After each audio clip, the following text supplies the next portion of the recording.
20 on ID. A family neighborhood and a second grader walking home from school disappears. The hunt continues for a little girl missing for almost 2 days. She is definitely endangered, and we do suspect foul play. As a mother pleads for her child, I love you, and I just want you to come home. the search uncovers a shocking truth. A neighborhood filled with known sex offenders. You're making my child walk in a jungle of monsters every single day. And families wondering, are there more predators lurking? Every person I see, I'm in my mind, I wonder. What happened to Summer Thompson? I want to know what this monster did. A mother torn by grief. A community determined to help. We both looked at each other, and it was like we had to do something. And a killer with no place to hide. Watch out, we're coming. We're gonna get you. Welcome to 2020 on ID. I'm John Quinones. It is said that there's no greater bond than the one between a parent and a child. So when 7-year-old Summer Thompson didn't come home from school one day, her mother Dina began a desperate search. But as Chris Cuomo first reported in 2010, finding Summer would only be the beginning. Dina would soon learn that things in her tight-knit community were not as they seemed. It seemed like a page right out of the 1950s. Orange Park, Florida was a Norman Rockwell town where kids played on manicured lawns and lined up for the ice cream truck year-round, where neighbors chatted in each other's front yards and kept a watchful eye out for trouble. This was little 7-year-old Summer Thompson's playground.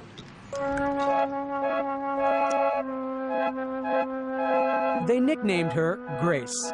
Because she was so klutzy. I mean, she could not walk and chew bubble gum at the same time. But she loved to dance. She wanted to be a ballerina. But there was nothing awkward about Summer when it came to showing her affection. I mean, she just wanted to hug everybody. She just always wanted everybody to be happy with her. Not surprising, then, that Summer took it to heart whenever she got teased. What does a pretty girl like that get teased about? She, she had problems, like, actually with her speech, like, yiddle instead of little. And she was in some special classes to try to help her with that kind of thing, and that they made fun of that fact. Our story starts here, October 2009, when that teasing came to a head. Summer was walking home from school with her older sister, her twin brother, and some friends. A schoolmate made fun of her, and the two exchanged words. Upset, Summer ran off past the other children, disappearing into the crowd ahead. But when her twin brother and older sister arrived home just 15 minutes later, Summer wasn't there. Dina, a medical receptionist, had a friend waiting at the house to watch the kids that afternoon. I texted my friend, and I said just wanted to check and make sure that everybody made it home okay. He texted me back that Summer didn't come home from school. That was at 4:03 that afternoon, more than an hour after school let out. I mean, panic-stricken from the moment I got that text back. I couldn't get that through my brain. Like, what do you mean she didn't come home? She's never done that before. And what calls do you make? Every single person that I could possibly think of in our neighborhood who I had a phone number for, whether it be her older brother's friends, whether it be her older sister's friends, anybody and everybody who lives in my neighborhood. Armed with flashlights, neighbors searched through yards, parked cars, and sheds for any... Within hours, hundreds of residents from Orange Park, Florida were out in the streets searching. By evening, Dina Thompson was living every parent's worst fear, the unthinkable. Summer had vanished in plain sight. I love you, and I just want you to come home. I just want you to come home. The mystery on everyone's mind, how could this have happened without anyone seeing a thing? Nothing. It's a bright and sunshiny day. It's 15-mile-an-hour school zone. Just about everyone on her street knew Summer, the little girl who considered everyone a friend. This man lived more than a half-mile away, but says Summer and her siblings often chatted with him on their way home from school. They loved to play with his dogs. Very trusting. I hate to say it, but, she was the type of person, she didn't know no stranger. And the school crossing guard says it was hard to miss the little girl who always gave him a hug. But on that day, he says he didn't see her. She is definitely endangered, and we do suspect foul play. By nightfall, Dina Thompson was numb with fear. Summer was out there in the cold and dark.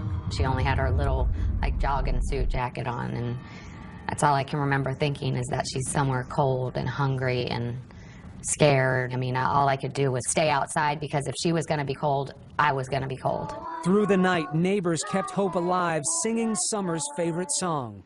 You are my sunshine, my only sunshine. You make me happy. The 7-year-old is now the center of a nationwide Amber Alert, even though there is no confirmation she was abducted.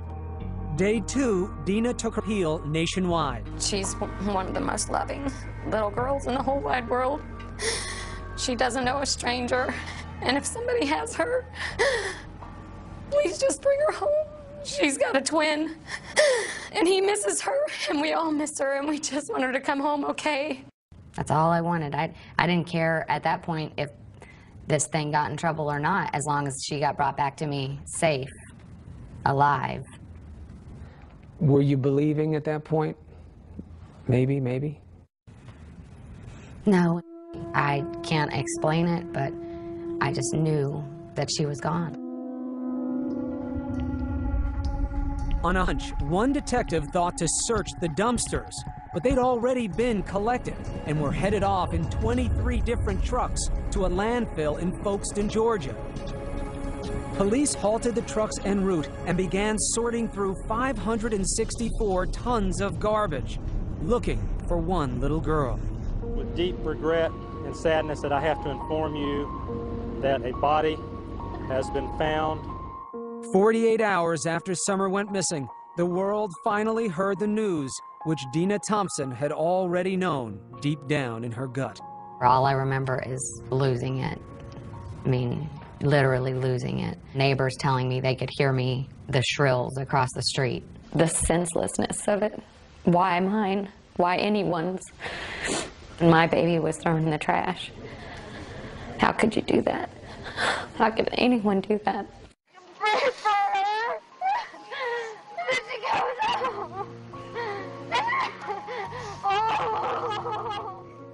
Within hours, police were on the trail of a monster.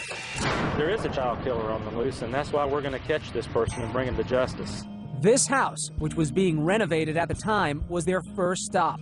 It was the last place anyone said they'd seen Summer alive. He says he was at this home Monday afternoon, and Summer ran up to the place and told workers they were doing a good job on the renovations. According to reports, there was another reason police were possibly interested in this house. The rug which Summer's body was allegedly wrapped in may have come from the construction dumpster there. According to these Clay County public records, Vincent Design and Bill is the construction And then, company. what seemed like a huge red flag. One of the men working at the construction house was a registered sex offender. But the community was in for another shock. Turns out being a registered sex offender here, in this seemingly pristine neighborhood, is all too common. 162 registered predators and sex offenders were located within a 5-mile radius of Summer's home. When we come back, a neighborhood on edge. It's scary to think how many people are actually doing that in our community right now. Every person I see, I'm in my mind, I wonder. And no one is above suspicion. People want to speculate and think bad things about me. When we return.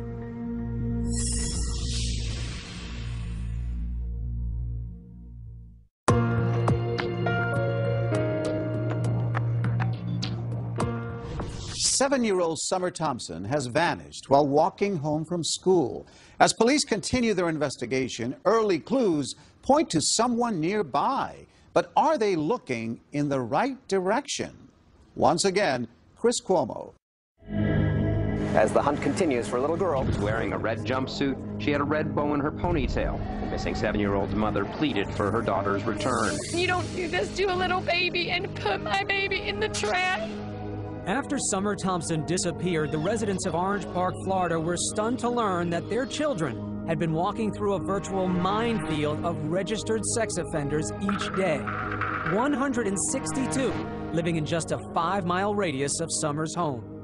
It's scary to think how many people are actually doing that in our community right now. And I'm talking not in dozens, I'm talking hundreds of cases that we've got out there. It's a very scary thing. Had you any idea? No. Another surprise for Dina Thompson was that early on, she and her friends were under suspicion because in many other missing child cases, family members have been implicated. That's one of the things that hurts me the most, that people want to speculate and think bad things about me. When it came out how many predators were in the neighborhood, Dina says she took more heat for being a single working mother who let her kids walk home themselves from school. But that decision was really made by the state of Florida. By law, because Dina lived less than a mile away from school, her kids weren't eligible for busing. Unbelievably, in Florida and 22 other states, registered sex offenders can live and work within 1,000 feet of a school. That makes no sense to me. You're making my child walk in a jungle of monsters every single day walking home from school. According to these Clay County public records, Vincent Design and Bill is the construction company working on the vacant home on Gano Avenue. George Vinson was one of those offenders. He worked at that construction house along Summer's route from school. But Vinson hadn't worked there that day, and his story checked out. The two men who had been there were also cleared. By all accounts, Summer had left this house alive. Within days, police had accounted for the whereabouts of all registered sex offenders in the area. But Dina Thompson couldn't shake the feeling that the killer was still nearby, watching. Every person I see, I'm in my mind, I wonder. Neighbors told us they too eyed each other with suspicion. Just it makes you just not feel comfortable and not feel safe in your own neighborhood. It's a shame. Several of them voiced concerns about an older man living just down the street, known as Grandpa Charlie, whom they said often took little girls for rides on his bicycle. But further investigation cleared Grandpa Charlie of any connection to Summer's murder. Police then turned their attention to another man. This one lived closer to Summer's school. There's only one house between the one where Summer was last seen and the corner where the crossing guard says he never saw Summer pass by. That home is owned by Richard Corpus. Come on, let's go. Corpus is a 55-year-old handyman who works out of his home and spends a lot of time talking to kids. I'm always outside. I mean, I see the kids in the morning, I'm loading up my equipment. I see them in the afternoon. I'm, coming in from cutting grass. I got lots of kids that pass by. We first met Corpus a few weeks after Summer was killed. We found him standing at the corner near his house, greeting children on their way to school. Here he is pulling out his new puppy from inside his vest. He says kids love dogs. I still will go out and greet kids and let them pet my little dog, because I think it brings happiness to the kids in the neighborhood. Corpus says he used to find Summer with her face pressed up against his chain-link fence. Just so the dog will go and lick her face. Because she always ran out to pet every animal. Dina knew her daughter was drawn to dogs, and it had always worried her. It would drive me crazy. I'd be like, Summer, I know you love animals, but you don't know these people, and there's bad in this world, and it would hurt Mommy so bad if you never came back, and my worst nightmare is here. Over the next month, police honed in on Corpus. He says they seized his computers and monitored his calls. I'm not a predator, but I can tell you this, every time the police walk in my house, I start shaking. I know they're following me. I know that they're into my computer, looking, analyzing, and I'm not trying to get emotional, but I'm telling you quite honestly, there's 30 kids right now that are waiting for a Santa Claus. That's because Corpus usually plays Santa at the local Filipino club each year, but not anymore. Because I'm afraid one of these parents will turn around and try to make me out something that I'm not, but just a good, kind man. Corpus says the neighbors had it all wrong. He says he wants to protect the children. I really watch these kids. It's like when they come home from school, when they're going to school, like especially at the end of school. But, the reason I watch the kids is because I'm scared for their safety. When we get back, police keep Corpus in the crosshairs, but turn their attention in a new direction. Why did the shed at this house suddenly disappear? He would run from the shed back there and just run back and forth, back and forth. He'd be out there sometimes 5:30 in the morning just running. New suspect comes into focus. Stay with us.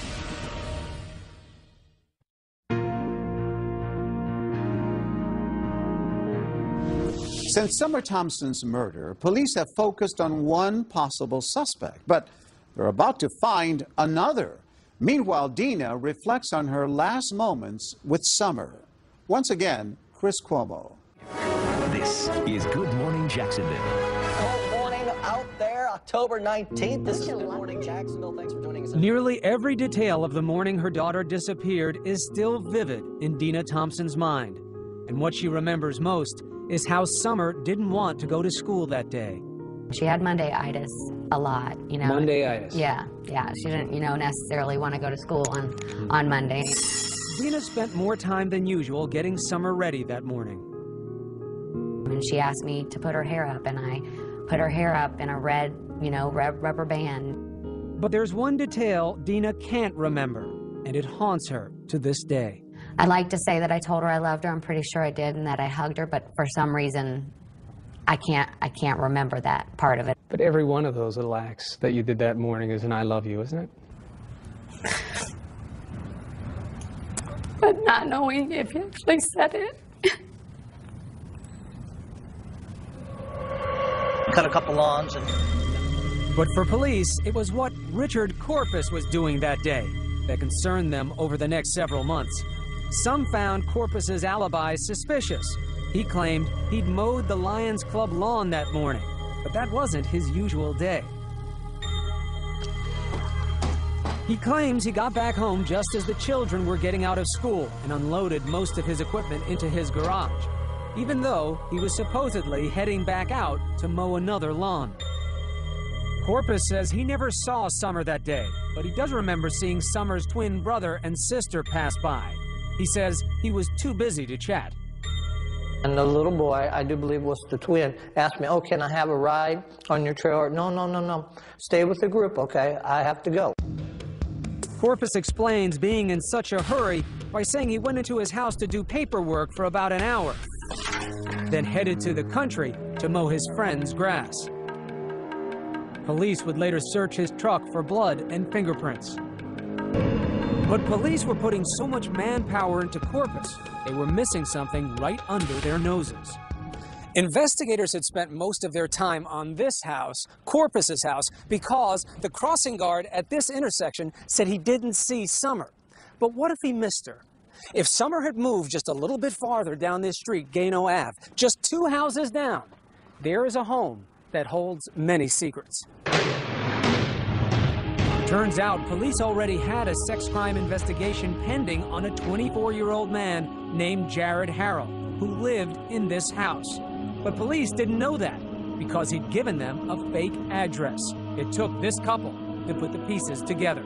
Hair stood up on the back of our necks. We both looked at each other, and it was like we had to do something. Rod Buchanan is a local landscaper. His wife, Lisa, is a nurse. 2 days after Summer's body was found, they were driving down Gano Ave. This is the house here. The vehicle was pulled right there in the driveway. When they spotted Jared Harrell's car at this place, just 3 houses down from the last place Summer was seen alive. Just a gut instinct, just get that sick, icky feeling. We got goosebumps. 2 months earlier, the Buchanans say their children had discovered Harrell's chilling secret. It started when they say they found he'd been stealing things from them while living at their apartment and asked him to move out.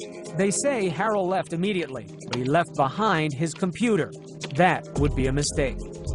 They decided to search the computer at that point, and that's when they found, it was right there on the desktop. There was no effort made whatsoever to hide the material.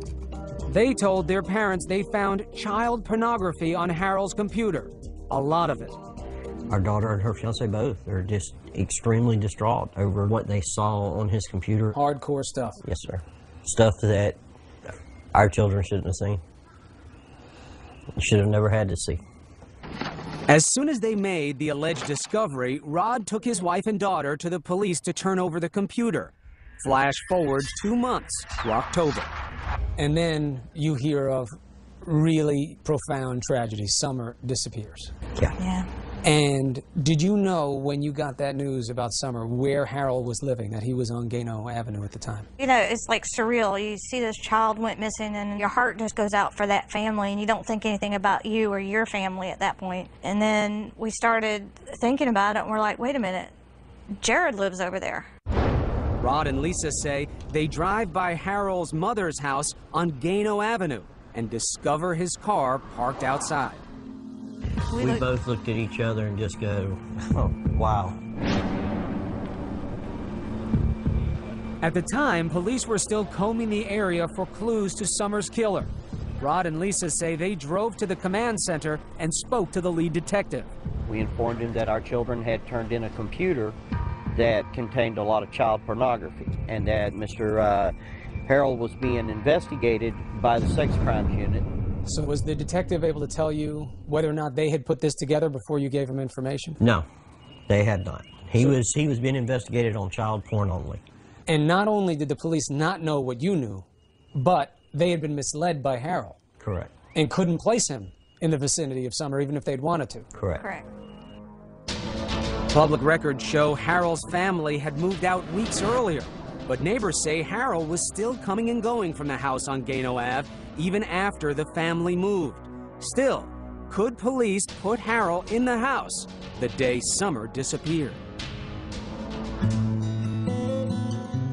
The holidays arrived and Dina Thompson still had no face to put on the monster who killed her little girl and threw her in the trash. What is the hardest part in all of this emotionally for you to deal with? Just knowing that I'm never gonna get to see, you know, her look up at me and smile. I feel like I'm stagnant water. I'm in neutral. I can't move forward until I have some of these answers answered for me. I have to know for my own peace of mind what happened to her. You don't think knowing some things like that could destroy you? No, I think that what I have built up in my mind can't be any worse than what they're going to tell me. Just a few blocks away, detectives were still keeping surveillance on Richard Corpus and waiting for his DNA results from the lab. But in early January, police got some news. Richard Corpus's DNA was not a match. That moved Jared Harold to the top of the list, and investigators set out to get his DNA for testing. But in many ways, Harold seemed an unlikely suspect. It appeared he came from a civic-minded family, well regarded in the community. His stepfather, General Daly, had been highlighted on a local station for his volunteer work during emergencies. General Daly is part of the Duval County Amateur Radio Emergency Services. And Harold's mother, Annis Daly, was a marketing manager for a local chamber of commerce. Her business profile boasts a loving family. But nobody knew the unimaginable truth about Harold's family life and why 21 years ago, a Mississippi judge had ruled his mother unfit and her children had been taken away. The incident made national tabloid headlines in 1989 because Harold's mother, then known as Annis Mizell, had fallen in love with her boss, Joe Newman, a self-styled inventor who claimed God had told him to marry Annis's 8-year-old daughter. He said, "You will accept the love of this young child, or I'll take your son to be with me." Newman talks about this in a 4-hour video he's produced about his life, a video that features his son and his wife of 15 years, whom he was still married to when he performed his own marriages to Harold's 8-year-old sister and Harold's mother, Annis, as well. I'm one hell of a man, and that's what girls have told me who've been with me. Newman claimed God would tell him when to consummate his marriage with Harold's sister. Jared was only 3 years old. A judge put Harold and his sister in the hands of social service workers. 6 years later, Annis would get them back, but relatives say things were never stable very long. Records show Annis had at least 56 different addresses in almost as many cities while Harold was growing up. She'd been married 4 times, filed for bankruptcy 3 times, was evicted from at least 1 home, and was found guilty of grand theft after allegedly stealing thousands of dollars from her employer. Well, we didn't discuss what was going on with him and his mom and dad. All this came as a shock to Lisa and Rod Buchanan, who had known Harold's current stepfather from their church for several years and never guessed Jared was so troubled. You would look at this guy and you'd say, big, gentle giant. Wouldn't hurt a flea. So how would this gentle giant, who was unknown to Summer Thompson's family, lure her into this house? Well, it turns out there was someone living here that Summer liked a lot. It wasn't Jared Harrell. It was a dog. This dog, which according to a classmate, Summer sometimes stopped to play with on their walk home from school. Shortly after Summer's death, people noticed the dog was gone, and so was this shed, which neighbors say had been in the side yard of the house on Gano Ave the day Summer disappeared. And Harold had moved out too, shortly after Summer was murdered. He went to live with his mother some 30 miles away, and the shed went with him. According to his new neighbors, Harold was acting strangely from the start. He would run from the shed back there and just run back and forth, back and forth. He'd be out there sometimes 5:30 in the morning just running. They say he'd run for hours as if trying to shake off something that was tormenting him. Just like crazy running, like a kid would run when they're mad. And around January, they also started noticing something else. Suddenly, police were staking out their neighborhood. They would sit like at the end of the road and other people's driveways. Then suddenly, Harold vanished. He fled to Meridian, Mississippi, not far from where he was born. He'd gone to stay with his aunt, who, according to her postings on the internet, is a self-proclaimed artist of the macabre, exhibiting a fascination for death, tortured bodies, and mutilation. Police track Harold down, and in February they arrest him on 29 counts of child pornography based on computer evidence brought to them by the Buchanans months earlier. Harold pleads not guilty. They also name him as a person of interest in the Summer Thompson case.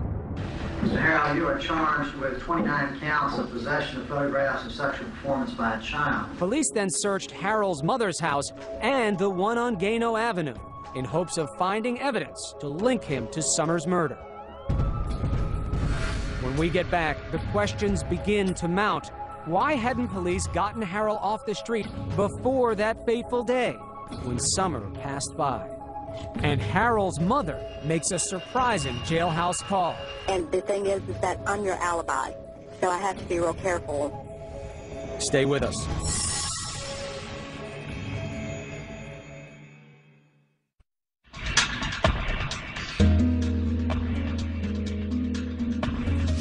Jared Harrell is in jail on child pornography charges, and police have named him a person of interest in Summer Thompson's murder.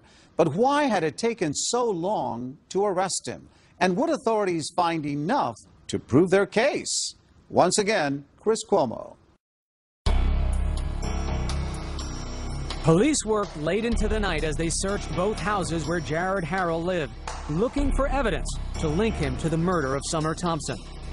I never really noticed him. I never really suspected this guy. 2 houses away, Richard Corpus, the man who police had suspected for months, was breathing a sigh of relief. If I didn't have a family, I'd probably be dead. I probably would have killed myself around Christmas. Because that's how deep it got to me. Because I couldn't clear my name. In the meantime, Jared Harrell was sitting in a Mississippi jail on $1 million bond. A few days after his arrest for child pornography, Harrell's mother gives him a call. Keep your chin up, keep your mouth shut, and get an attorney. Just don't believe anything. Honey, I don't believe anything. Trust me. And the thing is that I'm your alibi, so I have to be real careful. Police records say Harrell and his mother both claim they were together during the critical hours that Summer disappeared. So who was this 24-year-old who still lived with his mother and depended on her financially? Relatives say Harrell had always been overweight and slow in school. He'd often been picked on, even by his 2 younger stepbrothers. His MySpace profile, taken down just before the arrest, paints a picture in contrasts. There was the 250-pound kid who could laugh at fat jokes on YouTube videos. Is this bass really strong enough? And then glimpses of someone who can't take it anymore, seemingly wanting revenge. Tops on his playlist a song called Waking the Demon, in which the victim of bullying is transformed by blind rage, viciously attacking and killing his tormentor.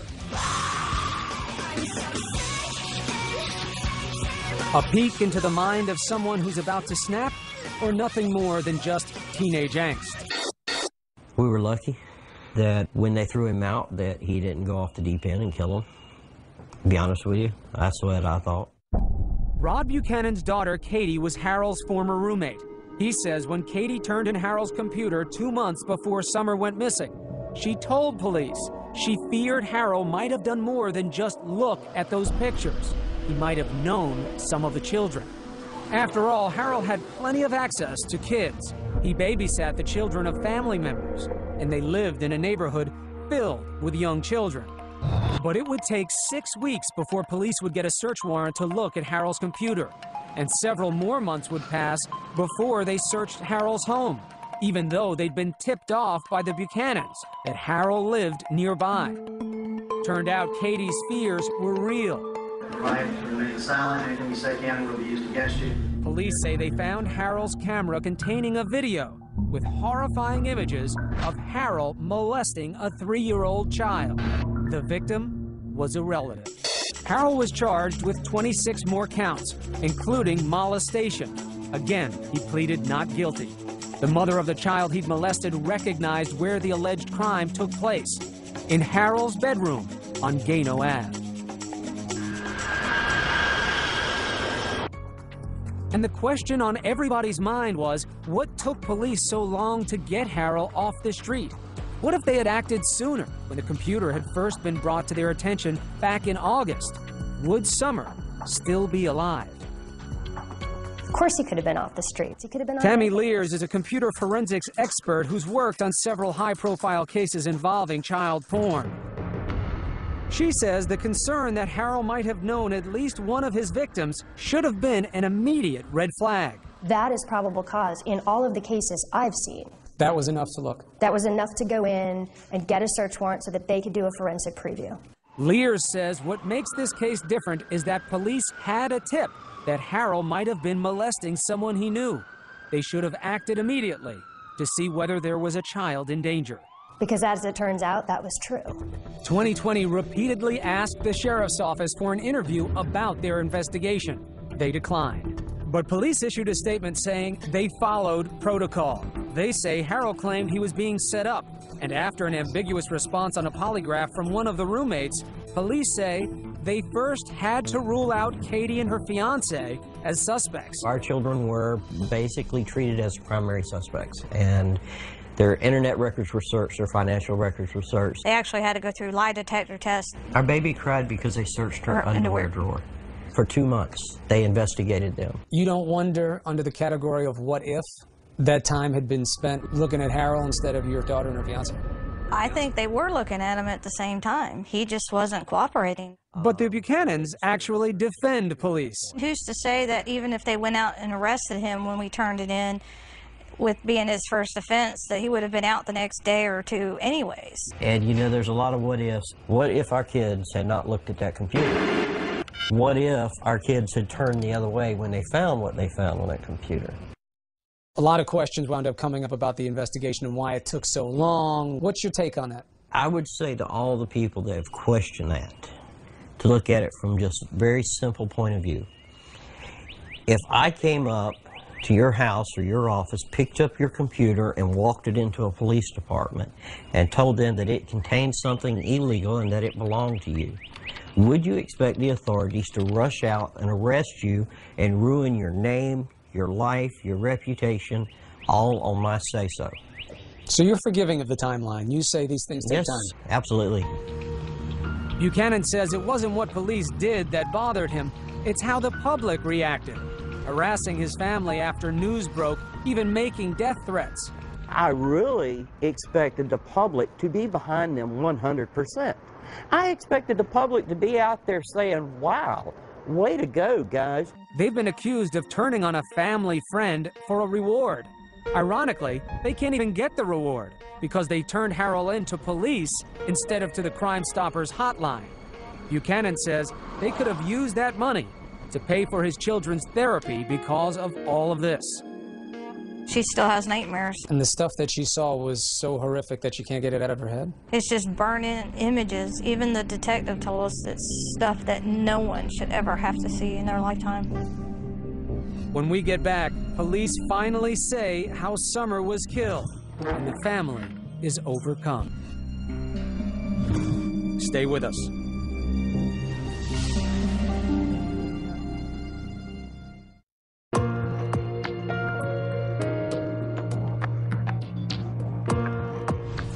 Watch out, we're coming. We're gonna get you. This was Dina Thompson just days after Summer disappeared. And this was 5 months later, after news broke that Jared Harrell had been charged with the murder of her little girl. Jared, Harold, we got you, and you ain't getting away. Police said they had a DNA match along with other forensic evidence. He contacted Summer as she was walking home from school. We have evidence that will show that Harold assaulted Summer and killed her and dumped her body in a dumpster, which ultimately ended up in a landfill in Folkestone, Georgia. They were certain they had their man, but Harold pleaded not guilty. I mean, I want to talk to him. Months earlier, before she ever knew whom would be charged, Dina told us she wanted to meet the killer face to face. What would you say? Why? Give me your best excuse, your best reason as to why you had to do this. I just want to hear how pathetic he is. Did somebody tick you off that day? Did, you couldn't get a woman your age? But after the arrest, we wondered whether the passage of time or learning about Harold had changed her perspective. Does it help you understand where he got it from, how he got to this point? No, I don't feel sorry for him. You make choices in life. And all of us go through trials and tribulations. I've been through similar circumstances in my life. You make choices. Stop the cycle, end the abuse. Don't do this. After Harold was charged, Dina finally did get a few answers, but they were difficult to hear. Just hearing asphyxiation, that's enough to destroy you, to break you down. While Dina was talking, her sister was overcome and fainted. At the press conference, your own family couldn't take it, hearing it. You still have a desire for detail with something like this? I have to know. And I feel like I deserve to know the intimate details of what happened to her. She was my baby, she was my responsibility, and I want to know what this monster did. I was there when she came in, and I want to know if she had to suffer when she went out. And after all the shocking information this manhunt has unearthed about her neighborhood, Dina told supporters, I'm glad he's behind there, but there's many more lurking in the depths, and that's what we've got to try to figure out, how to get to them. Nobody's safe. What hurts the most is that as a parent, I feel like I failed. Do you blame yourself? Absolutely. Why? Because I'm her mother and I was supposed to protect her. I was supposed to keep her safe. And I failed at that. You failed. You failed by sending her off that morning, doing her hair and telling her that you loved her and sending her with her brother and sister like you did every other day? I know that it doesn't make sense. It doesn't have to make sense though, right? Not to a mom. But at some point you have to let that go, right? I guess eventually, but I don't know when that'll be. Dina says right now she wants Harold to get the death penalty, but she finds little comfort in seeing justice served. You set yourself up to think that it's gonna make it all better. you're gonna be normal again. And I won't ever be normal again. My normal. Dina says she has a new normal, advocating for children. Yes. She wants laws changed, allowing Amber Alerts to be issued sooner, getting predators away from schools, and allowing all children to ride the school bus. God's given me a big mouth, and I plan on using it To start, Dina kicked off the newly formed Summer Thompson Foundation at a benefit concert. I am officially reclaiming our children's innocence and their safety. These animals will not get us, we'll get them. Justice for Summer means justice for children. She says it was a moment of healing for the whole family, especially hearing this from Summer's older sister, Abby. Just know that Summer's never going to be gone. She's always going to be in your heart. And it was a moment of triumph, too, when Abby and her brother sang their tribute to Summer. You'll never know, dear, how much I love you. Seeing your family be strong, seeing them be happy and having joy in life, that's the power. That's the power. And for Summer's twin, a mother's special wisdom to help him carry on. He's asked me, do you think that she has her invisible eyes where she can see through the roof and see through the top bunk and see me? And I said, she's got her invisible eyes. And I tell him that he'll see her in his dreams and that someday, none of us know when, we'll all be back together. And I said, it will be like you were never apart. You have a message for parents. What is it? What do you want to tell parents like me? Your child could be taken in the blink of an eye, and you'll never see them again. And that is the worst feeling I can even imagine. If they want to do something with you and you think they're going to make a bigger mess, so what? Play games with them, read stories to them, tell them you love them, tell them often. Love your kids. They're a gift from above, and you don't know how long you have with them. Love them with every ounce of your being. Please don't take my sunshine away.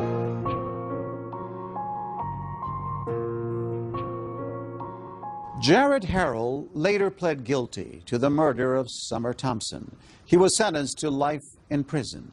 As of 2015, the changes to the laws that Dina advocated for have yet to be enacted, but she continues to hope they one day will be. I'm John Quinones. Please join us next time for another edition of 2020 on